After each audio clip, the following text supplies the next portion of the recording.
नमस्कार बंधुरा पिंकी कुकिंग बेंगली रेसिपिते तुम्हारे सकलके स्वागत जानाई। आज के आमी तुम्हादेर संगे ओलेर एकटी रेसिपि शेयर करछि। बंधुरा एइभाবে ओल रान्ना करले किन्तु दारुण लागे। आमी एखाने एकटा छोटो ओल निये नियेछि। ओलटाके छोटो छोटो करे डुमो डुमो करे आमी केटे नेब। ओल रान्ना करार जोन्नो सबार प्रथमे कड़ा गरम करे कड़ाते सर्षेर तेल दिये दिচ্ছি। तेलटा गरम करे नेब। तेलटा गरम हये गेছে बंधुरा।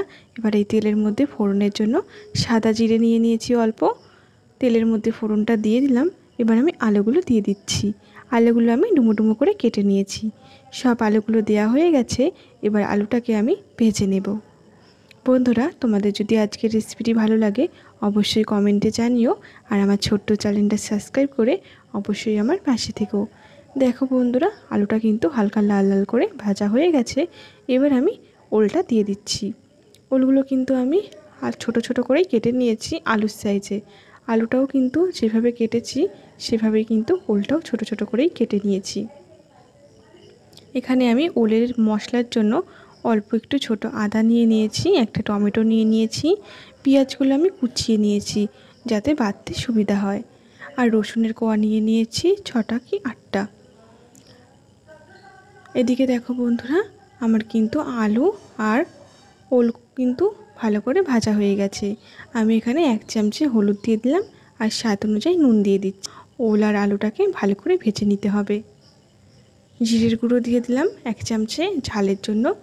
ঝাল লঙ্কার গুঁড়ো দিয়ে দিচ্ছি 2 চামচে। আর যে মশলাটা আমি করে রাখলাম আদা রসুন টমেটো, সেই মশলাটা দিয়ে দিলাম। আর ঝালের জন্য আর একটু আমি কাঁচা লঙ্কা বাটা দিয়ে দিলাম। এবার ভালো করে কিন্তু মশলাটা কষিয়ে নিতে হবে।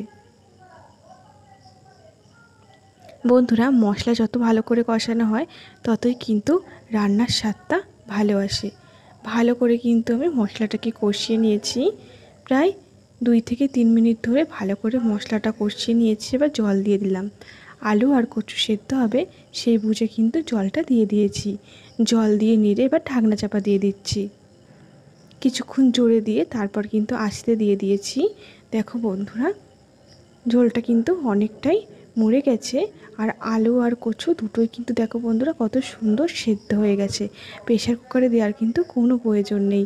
প্রেশার কুকারে দেওয়ার স্বাদ আর কড়াতে রান্না করার স্বাদ কিন্তু বন্ধুরা পুরোই আলাদা।